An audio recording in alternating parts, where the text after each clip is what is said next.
I'm glad I just walk into a fucking spinning Mongol. Dead Space 2 is a shallow and disappointing sequel to a shallow and disappointing franchise opener. Because let's be real, the franchise did not start off too well with Dead Space 1. It had a very boring story, and it had a lot of the same problems that we'll see and discuss in Dead Space 2. However, one of the things that was very notorious about the first game was that it overstayed its welcome, and Dead Space 2 critically did not learn from this mistake, despite the fact that my personal playthrough of Dead Space 2 was only around 6.5 to 7 hours, and despite the fact that a lot of that content was very linear and went by very quickly without that much resistance, Dead Space 2 still felt like a slog, very similarly to how Dead Space 1 felt. One of the things that I want to keep track of in this review is how many things changed and how many things stayed the same when we are comparing the sequel to its predecessor. One of the things that I think is an interesting personal thing that I like to keep track of is how a franchise evolves with each and every installment. For example, if you look to the Assassin's Creed franchise, which has been very long running, other examples would include like Halo and Gears of War. The Assassin's Creed franchise in particular has went through a number of evolutions. You could call them innovations, I suppose, as it pertains to that particular franchise, where gameplay systems are overhauled and a new direction is taken the closer you get to the individual sequels themselves. And of course, the further along you go down the franchise itself, the later the installment compared to the earlier installments, compared to the original installment, you're going to see a wider berth between the kinds of gameplay between those two titles. So if we were to compare Dead Space 1 and 2 in a similar fashion, one of the things that I think is really important to keep track of is how the developers seem to have, based on what we can reverse engineer from playing the sequel and obviously playing the original title as well, let's just take a look at how those developers actually conceptualized the flaws of the first game, what its strengths were, and what they needed to change. Whenever you see a franchise go from title to title, and a gameplay mechanic or a gameplay system or some method of presenting information is changed or something is removed and replaced with something else in a future installment, that is an admission, a very blatant, obvious admission that the original stuff was just not up to snuff. It was just not up to par. It was not what the developers actually wanted. They came to some realization while developing content and said, hey, this could be better. By the same token, you have to wonder if there's a system that ends up feeling like a regression from the end user's perspective. For example, if we go from Mass Effect 3 to Mass Effect Andromeda, there were a lot of people complaining about the gameplay systems when they could bear to look at the actual gameplay instead of being destroyed by the story and the scripting and the bugs. But when they could look at the gameplay, there were people who are complaining about stuff like that. So if we see a regression as an end user, we also have to understand that that regression didn't come out of nowhere. The developers made a very obvious, very clear intention to make a decision to change something about the game itself. And whether that's for the better or worse, I mean, that's partially why what we're here to talk about when it comes to Dead Space 2, but also an important thing to just continuously ask yourself as a consumer. Because if the first game was a disappointment and the second game is a disappointment, that's 2 for 2 that did not fit the bill, that were not up to par. So how can we possibly have any faith for the third installment? Which is, of course, the final question of this particular video. And I will sort of talk about that now and obviously give my more in-depth assessment of that towards the end of this review. But realistically speaking, how can we possibly be interested in Dead Space 3? And I think in order to really understand my answer to that question, I would have to ask you to pose the question yourself. How would somebody be interested in Dead Space 2 after Dead Space 1 happened? Now, I didn't really create a proper review in the similar vein as to what you're watching now for Dead Space 1. It was a little bit more all over the place. I hadn't written down really any notes or points. So I was very much all over the place in my delivery, and that's obviously something I've taken steps to address over time. In this particular video, I'm not going to go over too much of Dead Space 1 because I do think that by and large, a lot of the same problems exist within this title. So in understanding and consuming my Dead Space 2 review, you're going to also understand my take on the first game as well. Like I said, both games overstayed their welcome. However, there were some very notable changes from Dead Space 1, in this particular title, and I want to go over them now because that will give you an understanding of what I think ended up working well, and obviously what didn't fly so well either. So there's a couple of things that are notable for my money. Obviously, the fact that our protagonist actually speaks is an excellent point in Dead Space 2's favor. I can't believe that they decided that Dead Space 1 was going to have such an emphasis on cutscenes and script writing and essentially like areas where gameplay is limited or restricted entirely, even if it's not a conventional cutscene where you kind of have a movie style camera angles wherever you want to put the camera. Even if you are allowed to move around a small elevator block, it's not really gameplay, and the transparent gameplay cutscene, pseudo cutscene stuff was all over Dead Space 1. And it really shook me to my core to understand that Dead Space 1 had a silent protagonist. Isaac Clarke is an engineer, and he's supposed to be empowered to do something, to make a difference on the Ishimura in the first game. It doesn't really feel like he's got all that much power beyond what you, the player, impart. And you might think that that's a good thing from the perspective of playing a video game, but if you're going to put such an emphasis on the story, especially when certain actions of the character are meant to make a pretty big impact and a pretty big difference in the ultimate unraveling of the plot, you really need to have that character sort of talk about their agency. And the most that they had were some text logs, and nobody's going to read text in a video game. This isn't Mass Effect here. And if it were Mass Effect, if you did have a bunch of text logs like Dead Space 1, I would still condemn you for that as well, because that's not the medium of a video game. So certainly not the main area that you want to be presenting your information with. Obviously, aside from the speaking protagonist in Dead Space 2, which gave him an actual character, which gave him something to develop over time and gave him that sense of agency and where he's actually going to be attempting to do things based on his own volition. Of course, they were sidelined at every point in the script, but at the very least, we had the building blocks of an actual character that could be developed in a better plot, in a better story, if handled by more competent writers or writers who simply had more time, perhaps. I'm not privy to the development cycle of this game, but I can tell you that the first game didn't turn any heads when it came to storytelling, at least not honestly.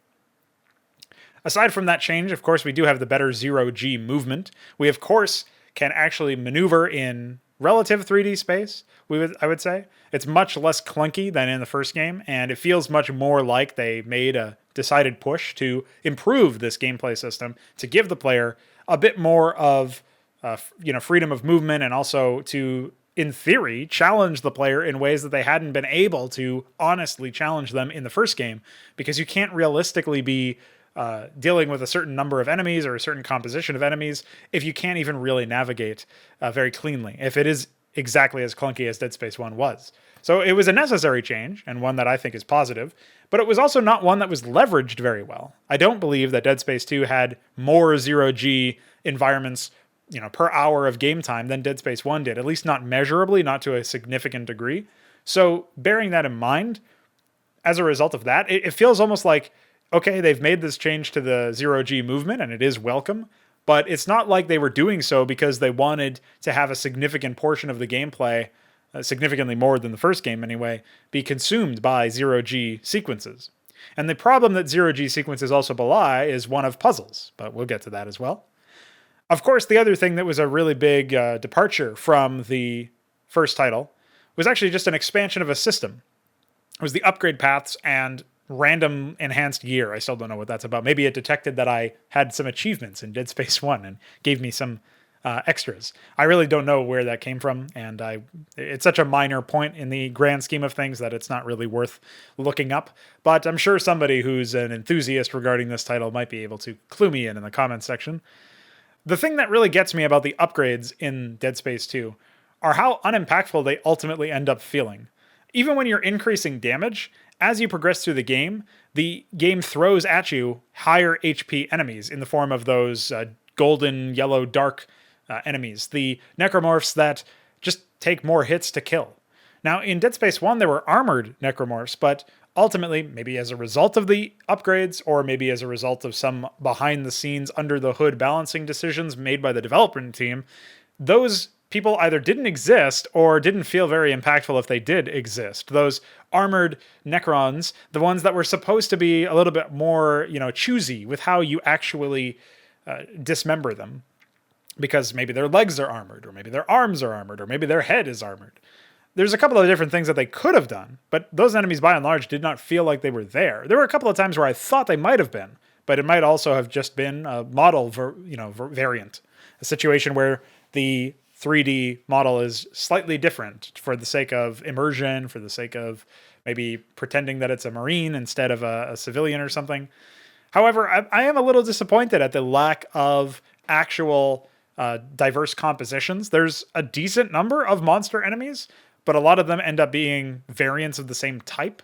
And for example, a significant number of them are just higher HP versions, to the point where eventually they even throw reviving enemies at you that you cannot kill by definition. At least I couldn't figure out a way. I even tried to Ahmed them, and burning them did not help. The main issue, I would say, with the monster diversity and the monster types within Dead Space 2, I would just say the notable flaws of Dead Space 2 start with the enemies and the way that they are simply dumb. They do not challenge you. It's not even really consistent with the way that the game throws them at you. There was, I think, one whole example of the scientist enemy that pukes out the crawlers that you have to sort of take some time to really shoot, because you have to stop to move or stop to aim in this game, so you can't actually move while aiming. And those were kind of annoying to deal with in the single moment that they showed up. And I probably would have been more encouraged to potentially use the flamethrower to deal with some of those guys in the future.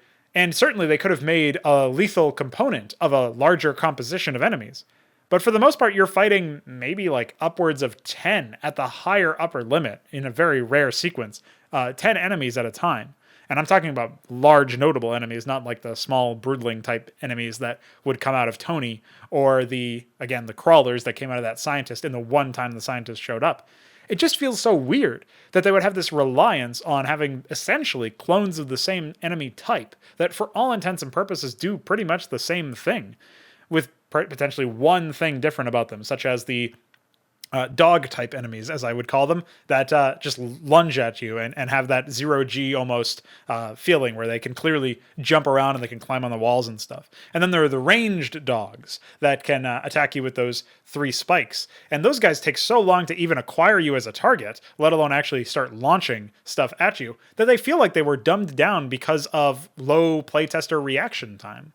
Now, bearing that in mind, I did play on the normal difficulty. This was after asking a few people in the chat if they had had any experience with the game's difficulty, and I was instructed to avoid hard because all it did was increase the base stats. It didn't actually make the enemies more intelligent.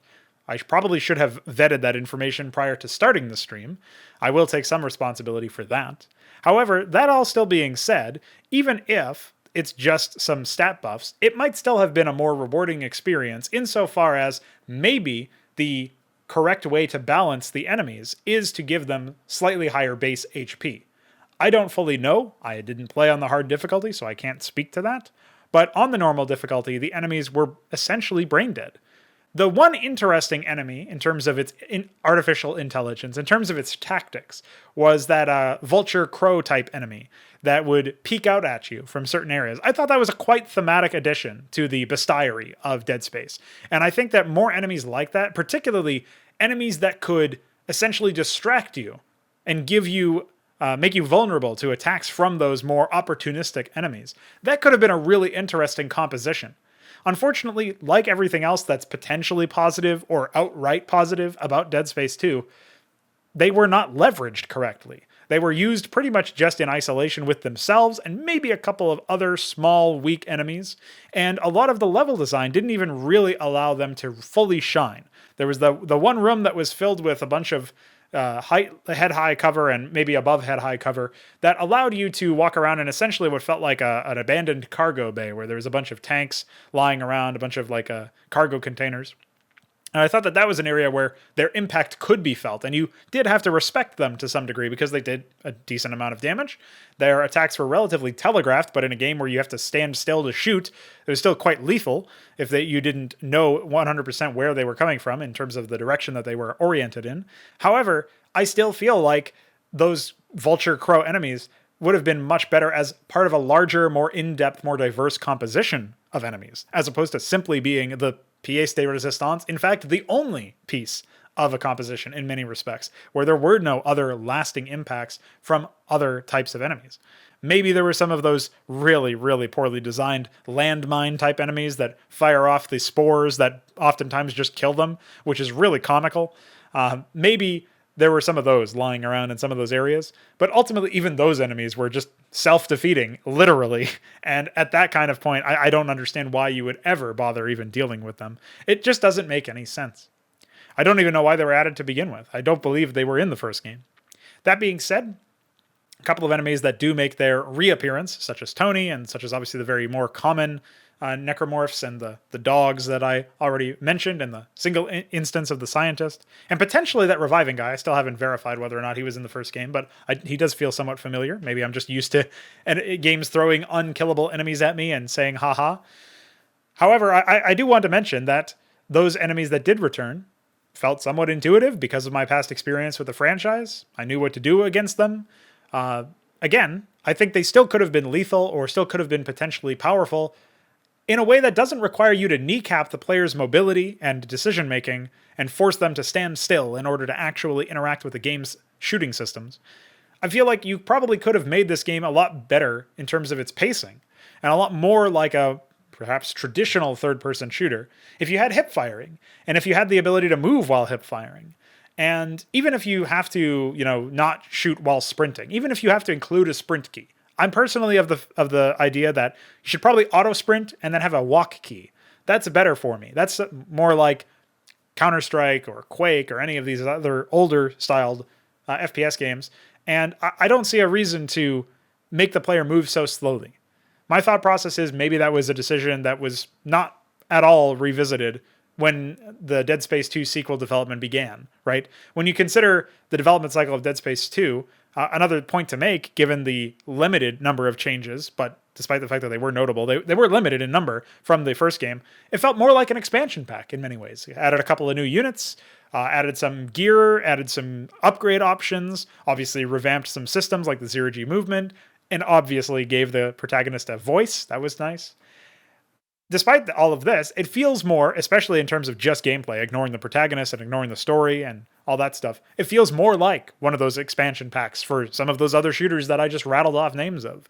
It feels like maybe a high-profile community mod, even, for something like Doom, that adds some new units, that maybe updates the AI a little bit, that tweaks some of the environment types, that updates some gameplay systems that just didn't translate so well.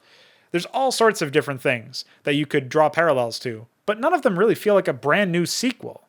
Dead Space 2 doesn't feel like a sequel as much as it feels like a feature-length expansion pack, and maybe that's fine. I don't remember what this game retailed at, but I would assume that people probably paid more than what you would expect to pay for a expansion pack. However, that's still fine. If that ends up being the content, maybe I disagree about the how much money it's actually worth at the end of the day. But if you end up delivering a quality product, a lot of my misgivings can be cast aside.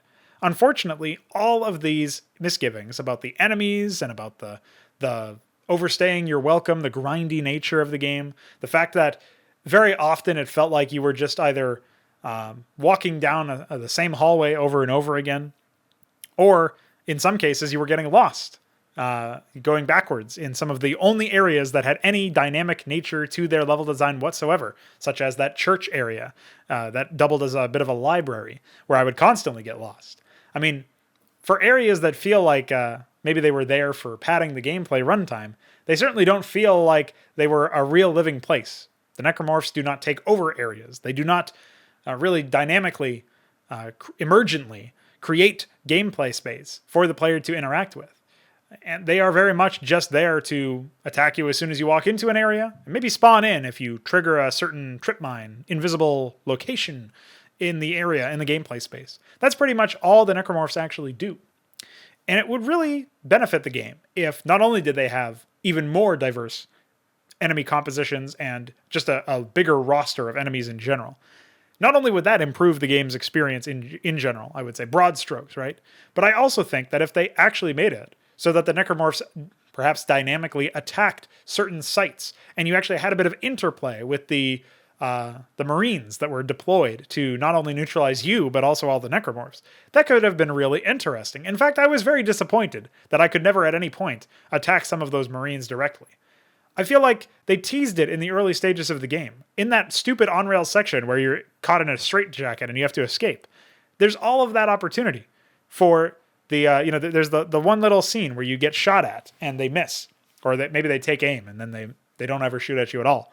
And that's an opportunity that they completely missed to integrate a different force and have that free-for-all style feeling within the game where it really feels like a true melee, a true combat situation where all bets are off and it's no holds barred and you've got to be careful from all sides. If that kind of dynamic game world had been leveraged, I think that these areas would have felt a lot more alive. And I also think that you could have had so many interesting things with human-on-human combat in that game. Imagine, for example, you're low on ammo, but you know that there's a Marine post somewhere nearby, or you sighted some Marines earlier in the level, so you can go back there and see if they're still there. Maybe some of them died to necromorphs. The necromorphs have no need for ammo, so you can just loot the corpses. Maybe some of them killed some necromorphs, and the necromorphs sometimes drop ammo, so maybe you can loot those corpses. And despite the fact that you don't even need to worry about scavenging, because you might just be able to take on the Marines themselves, it just would have leveraged the setting a lot better in a way that ties it in emergently and creates this gameplay that doesn't need to be prescribed by the developers directly. And that would have, for one, greatly enhanced replayability, and for another, just made a much more diverse, much more dynamic, and much more alive gameplay world, which was sorely missing in both the first game and the second game.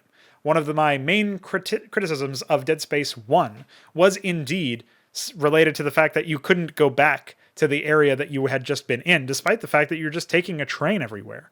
Dead Space 2 is a little bit more exotic with the way that you navigate certain areas, but I still think that it would have benefited from the opportunity to navigate a couple of these larger gaps between levels a little bit more freeform. I also want to take this opportunity to say that a lot of the issues that I had with Dead Space 2 stem from pacing hiccups. There was an insane number of on-rails sections, like the opening, cutscenes, obviously also like the opening, and these things break the pacing for the sake of telling us a story that we are by definition disallowed from feeling engaged by because it's not being presented to us using and leveraging the benefits of the medium of video games. We can't really get invested when a character dies in a cutscene. It's much better if we kill that character, or we try to save that character and they die to an enemy. Now, at the end of the day, if it's always rote anyways, maybe it's always less impactful, but if it happens during gameplay, that completely changes things. Because now we know that there are consequences to the gameplay itself, that maybe we can save them, maybe we can change the outcome, maybe they go on to kill some of our allies or something to that effect. Should we not kill them sooner? Or should they live long enough in general? Maybe a necromorph kills a Marine character, and that Marine character might have attacked some of your allies, and maybe that could entirely change the outcome of the game. It's easy to see where this could very quickly lead to a lot of development overhead, but some sort of low overhead way to do this would have simply to have some survivors scattered throughout that maybe you could rescue. Now, people are going to potentially leverage a criticism of that idea as something to the effect of the game is about being isolated to some extent, and the game is about like fighting off the unreliable narrator trope, and you have the sort of voice in your head telling you all sorts of weird shit from the alien marker. And unfortunately, you can't really criticize this game's story or plot, or the way that it's presented at least, because ultimately it just ends up, there's an easy out for any apologist for the game, right? The easy out is, well, Isaac made all that shit up, or he's an unreliable narrator, or he just has some problems, man. Don't you understand he has some problems?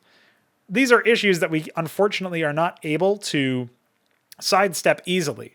We basically just have to say, if you're going to dismiss any criticism of the plot, or any criticism of the way that the gameplay was sort of congealed and connected to the story itself, and framed by the story, and framed by the plot, if you're going to dismiss all criticism of that, and just sort of take this easy way out, and rather than actually engage with that criticism, then you're not engaging in good faith debate, argumentation, conversation even, and as a result, your input has to be disregarded. I should mention that though, because otherwise there are going to be a lot of potentially upset fans that are just going to write this review off as being too focused on the actual goings on of the story and not focused enough on the themes and the sort of stuff that isn't as surface level. The problem is that if the surface level stuff doesn't add up, and it probably by definition can't given this setting, and you also are trying to make me believe that the surface level stuff can add up and actually does add up, and you're like telling me a bunch of stuff that just doesn't add up instead of showing me and allowing me to make my own mind up about it, that is by definition not engaging with the main core themes of your game. And obviously this is still talking about story, which is always secondary in video games, or really always should be secondary in video games, because otherwise you just got that interactive, in air quotes, software that I so often love to throw around. It didn't help either that even when you weren't being constantly interrupted by on-rails sections or cutscene sections, you were often interrupted by object fetch puzzles that were scattered around at such random intervals within the story and didn't really leverage any sort of integration with the game's setting. There were things that made absolutely no sense from an architectural or engineering standpoint, like the puzzle where you're in the AI core room and you're trying to line up like magnets or something with certain patterns on the wall and stuff. Why is that there? Why is that a puzzle that you're doing in order to shut down the AI core? Now, I'm not suggesting that maybe it should be as simple as just walking up and pushing a button. You probably should be like, maybe there's a necromorph scientist or a necromorph AI engineer who's got like the key card or who's got the hand, and you got to get his hand or something. Like that's even like tying into the overall gameplay theme of dismembering anyways. It's such easy low-hanging fruit there if that's an objective for you. And you can even play that up. You can have like the necromorphs sort of like crowding around him for some reason. That can even hint at maybe the intelligence of the marker that's guiding them. And they're trying to stop you from taking command of or shutting down the AI core because they know that the AI core is an obstacle in your way and they want to like make that as hard as possible or something. And that's even like, you don't need any dialogue to say that. You don't need anything like that. It just says authorization required. And, maybe you get some dialogue that says, oh, the guy that guy is long since dead, or that guy's in this area. And then you go and find out through some other emergent environmental storytelling that he was necromorphed or something to that effect. Like that would have been much more in line with the gameplay, the themes, the setting, than some weird ass, whack ass fucking puzzles that have something to do with magnets and something to do with telekinesis and just goofy shit. So those are my 2 cents on the puzzles. They definitely didn't do the game justice, and they felt very out of place, just like the cutscenes and the on-rails sections that maybe didn't feel as out of place because the game very much does feel like an on-rails experience, very linear even when you're playing. But certainly broke the pacing, and the puzzles just did so without even feeling as integrated as the cutscenes did. There's a couple of other things that I wanted to sort of talk about in this review. Obviously, the upgrades did feel relatively unimpactful. Like I said, it felt either feast or famine, like either something was really, really strong, or it was just not that useful, or even if it was really useful, the other aspect of this feast or famine thing is when you think something is famine when it's actually feast, or when you think something is one of those two, usually on the lower end, but it's just middling. Those cases are also bad because that means that player feedback is out of whack. There's a case where I'm upgrading damage and it looks like the gun is actually increasing in some sort of epic nature, like maybe the coloring is different or the size of a blast created by it is bigger or something. That's a good way to increase player feedback, but at the end of the day, it feels like it was just attenuated constantly by the introduction of higher health enemies. And even when it got to certain breakpoints where I was more easily dispatching enemies, it never really felt like I was ever in much of a threat anyway. So making the game even easier at that point didn't help. It was not points in favor of the title.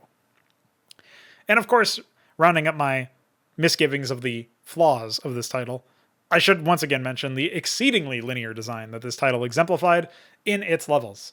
There were a couple of areas where you could move around, and in those areas, the art direction and the player direction was not enough, and I got lost.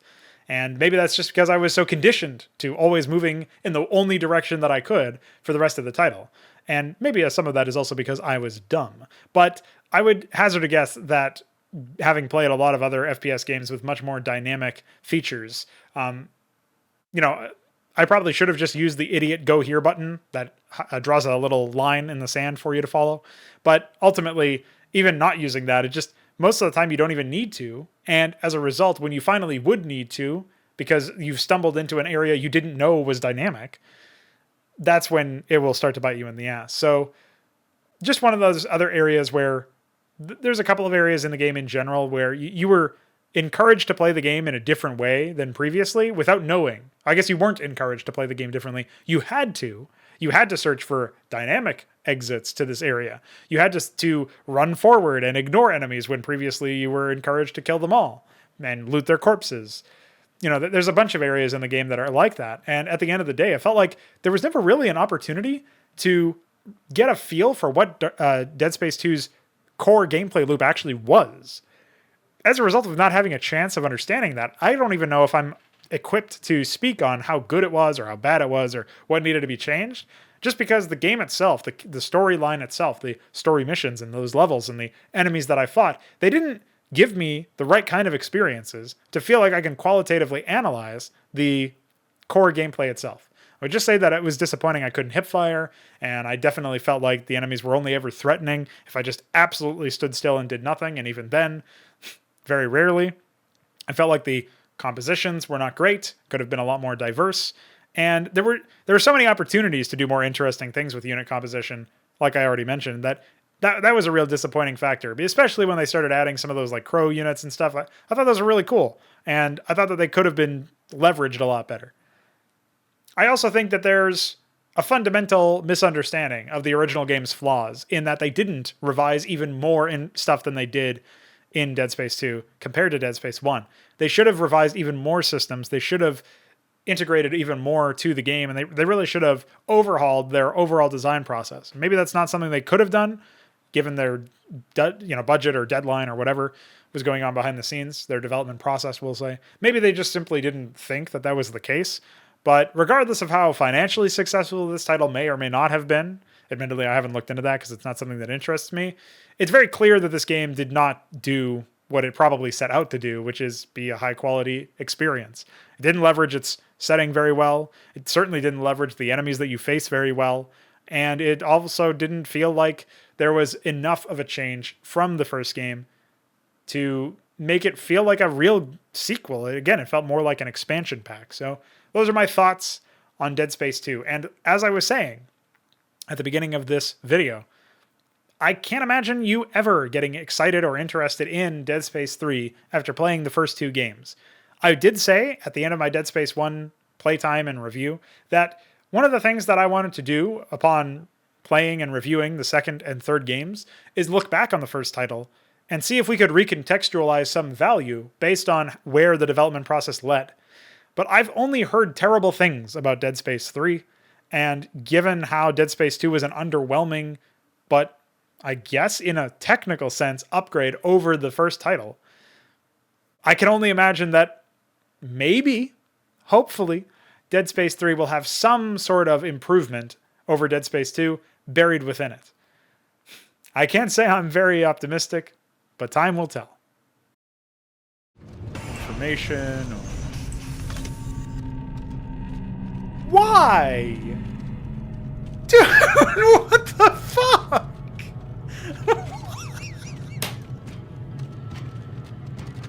What the fuck? Why is it happening every time?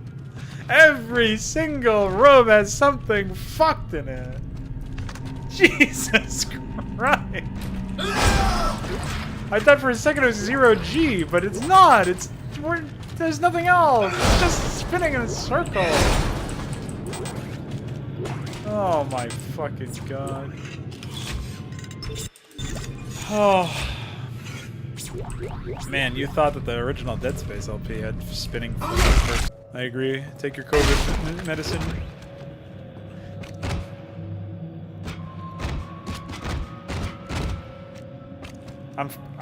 What? What do I do?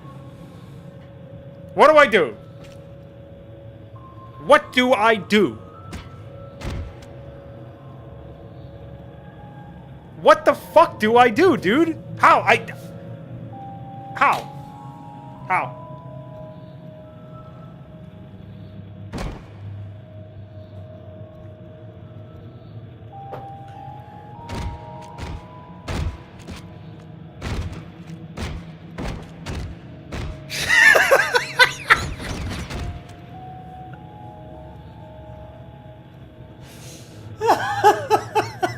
Oh my fucking god, dude.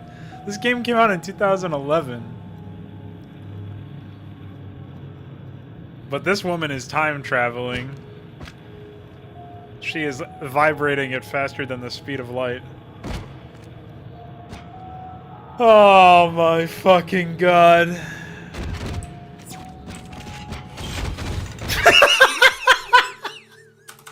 I hope I reloaded to that.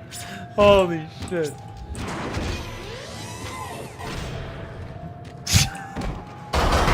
Oh! Okay, despawn. Unfortunate. Like I said, I hope I reload into that if I die.